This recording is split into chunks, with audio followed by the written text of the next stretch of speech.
that and more coming up. Welcome to Democracy Now!, democracynow.org, the War and Peace Report. I'm Amy Goodman. Afghan militants waged an 18-hour assault on Kabul and 3 other provinces Sunday in what the Taliban called the start of a major spring offensive. The Afghan Defense Ministry said 32 insurgents were killed in the attacks, which targeted the Afghan parliament, the German and British embassies, a supermarket and a hotel. It was one of the most serious attacks on Kabul since the Taliban from power in 2001. Afghan President Hamid Karzai said today that the Taliban offensive showed a failure by the intelligence services and especially by NATO. The first international observers tasked with monitoring a United Nations-backed ceasefire have arrived in Syria, where government forces are reportedly continuing to attack opposition neighborhoods. Syrian activists say at least 5 civilians were killed on Sunday when Syrian forces shelled areas of the city of Homs.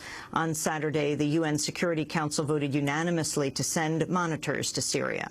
The ceasefire was secured by UN envoy Kofi Annan. This afternoon, we've had the chance to review where we are and the urgency of doing whatever we can to consolidate the fragile ceasefire that is on the ground. So we were both very relieved and happy that the Council has passed a unanimous resolution authorizing the deployment of the observers, and we will try to get them in there as quickly as possible. The anti-Muslim Norwegian militant who massacred 77 people last summer admitted to carrying out the killings today, but pleaded not guilty to criminal charges. On the first day of his trial, Anders Behring Breivik gave a clenched fist salute and said he acted to defend his country against Muslims.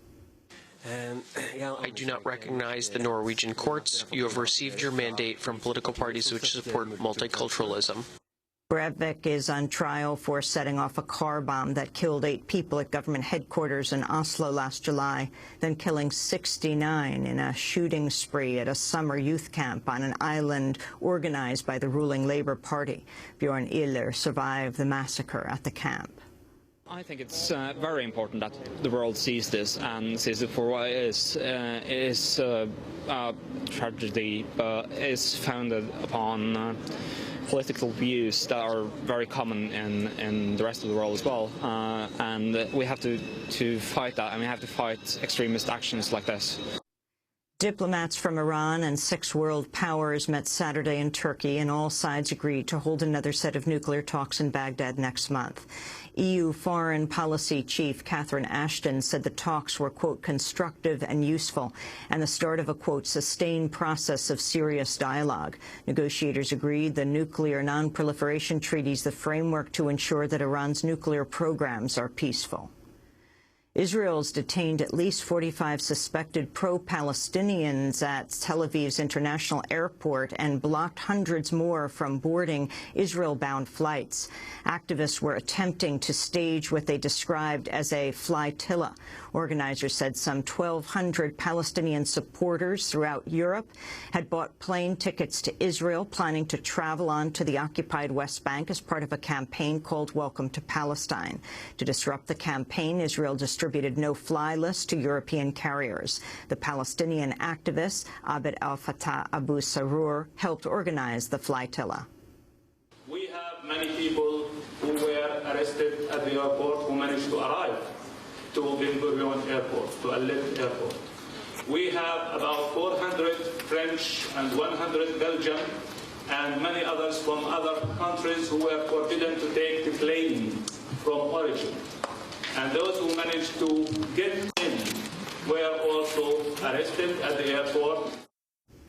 2 Oklahoma men accused of going on a shooting spree that terrorized Tulsa's predominantly black north side earlier this month are now facing murder and hate crimes charges. Jacob Carl England and Alvin Lee Watts are scheduled to be arraigned today. They're accused of killing 3 people and injuring 2 others on April 6th in what's been described as the Good Friday shootings.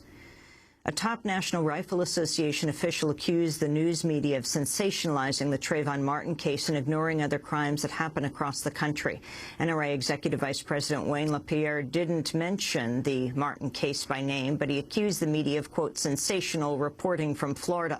LaPierre spoke one day after Republican presidential candidate Mitt Romney addressed the NRA convention. We need a president who will enforce current laws, not create new ones that only serve to burden lawful gun owners. President Obama has not. I will. We need a president who will stand up for the rights of hunters and sportsmen and those who seek to protect their homes and their families. President Obama has not. I will.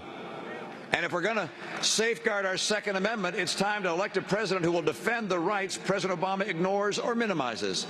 And I will protect the Second Amendment rights of American people.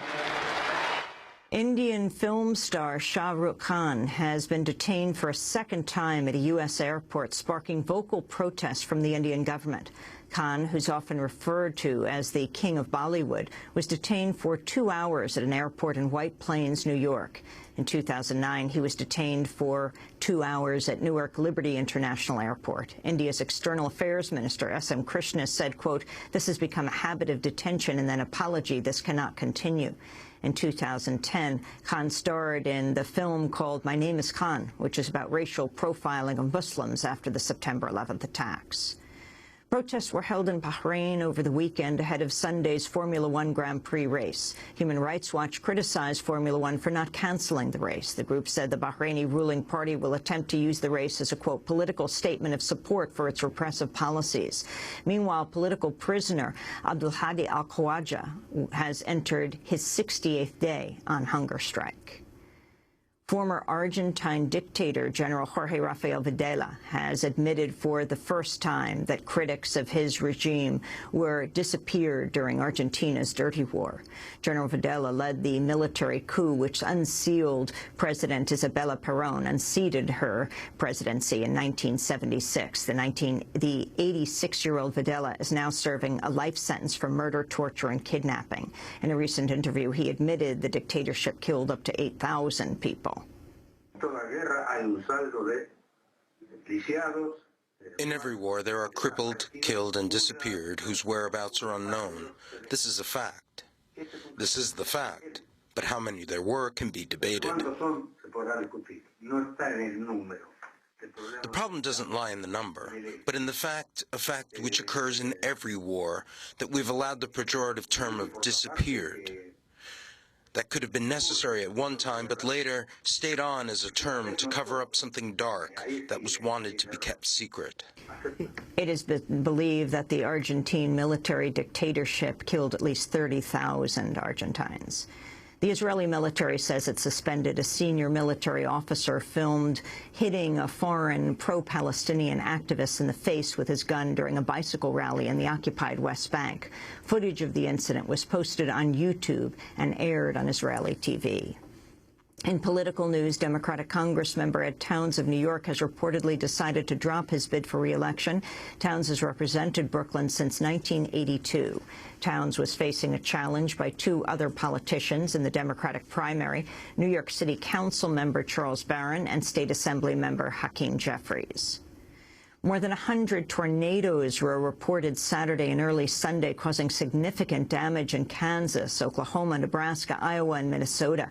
5 people died. The National Weather Service took the unusual step of warning people more than 24 hours in advance of a possible high-end, life-threatening event. Residents described the intense storm. It started raining like crazy, and prelim was spinning around, and went into the bathroom, and then it was all over with pretty much. And in other weather news, the organizers of the Boston Marathon have issued dire warnings about the high heat ahead of today's race. Temperatures in Boston are expected to reach at least the mid-80s, some 30 degrees above normal. The Boston Athletic Association said, quote, inexperienced runners should not run. And those are some of the headlines. This is Democracy Now!, democracynow.org, The War and Peace Report. I'm Amy Goodman.